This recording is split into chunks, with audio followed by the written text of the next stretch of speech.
Good morning.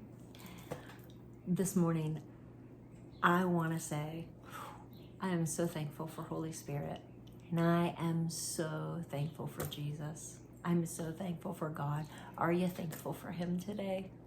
Do you find yourself in a spot where you have a need? I was reading in Daniel last week in the book of Daniel, and let me tell you, Daniel found himself in a spot where he had a need. You know, because Daniel had so elevated himself above all of the other cabinet members, above all of the other people in the king's care, in the king's service. He had elevated himself above all of the Babylonians, and he was not a Babylonian. You remember the story of Daniel in the lion's den from when you were a little kid. This man, Daniel, had done everything right. They couldn't find anything wrong with him, and yet they hated the guy. They hated him because of his excellence. They hated him because he was elevated above almost all of the other leaders in Babylon, and Babylon wasn't even his town. He literally was taken into slavery in Babylon. So these people who were super jealous of his high standing tried to take him out.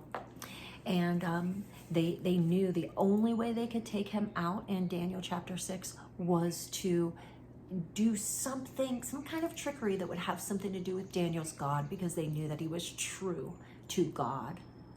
And so they went to the king and they said, "Hey, king, make it a law that people cannot bow down and worship or pray to any other god.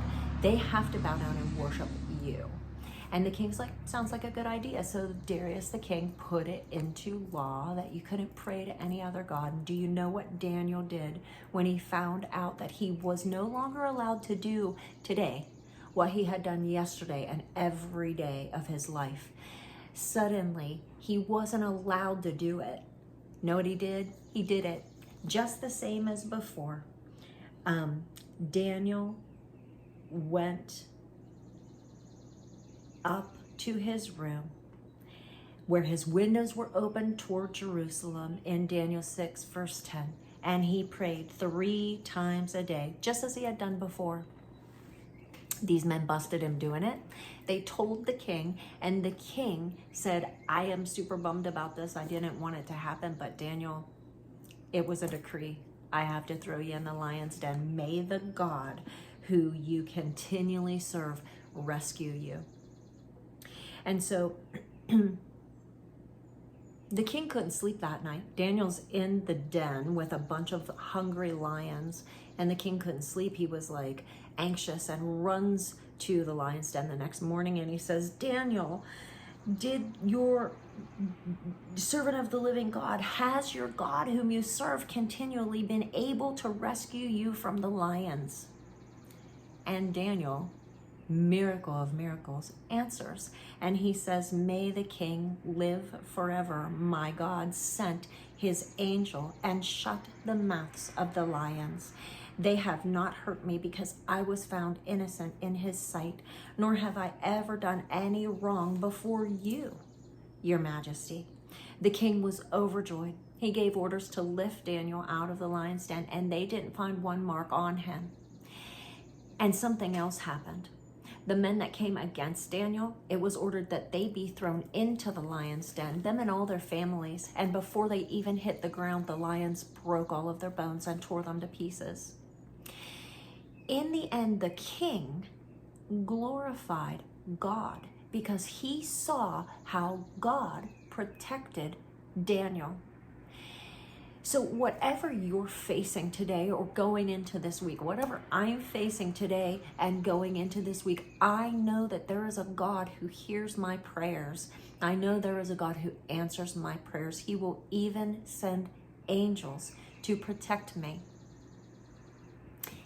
And as you're waking up today, going into this week, isn't that something to be thankful for? Beyond thankful for it. And it's going to result in praise to his name all things work together for good of those who love him and are called according to his purpose. Even the things that pinch, even the things that seem like they will devour me, work together for my good because I love him and I'm called according to his purposes. You know, in Luke 18, there's a story of the persistent widow, and go there and you can read that parable. But the sort of conclusion is, and will not God bring about justice for his chosen ones who cry out to him day and night? So what is it that you need this week? What is it that you're crying out to the Lord for justice about? I want to tell you that he hears you. And I want to tell you that he is acting on your behalf, just like he did on Daniel's behalf. It's not a story. Yeah, we used to do flannel graphs when I was in Sunday school, but it's history. It's real. God works amazing things out in amazing ways for those of us who love him and are called according to his purpose. It's going to be a great day.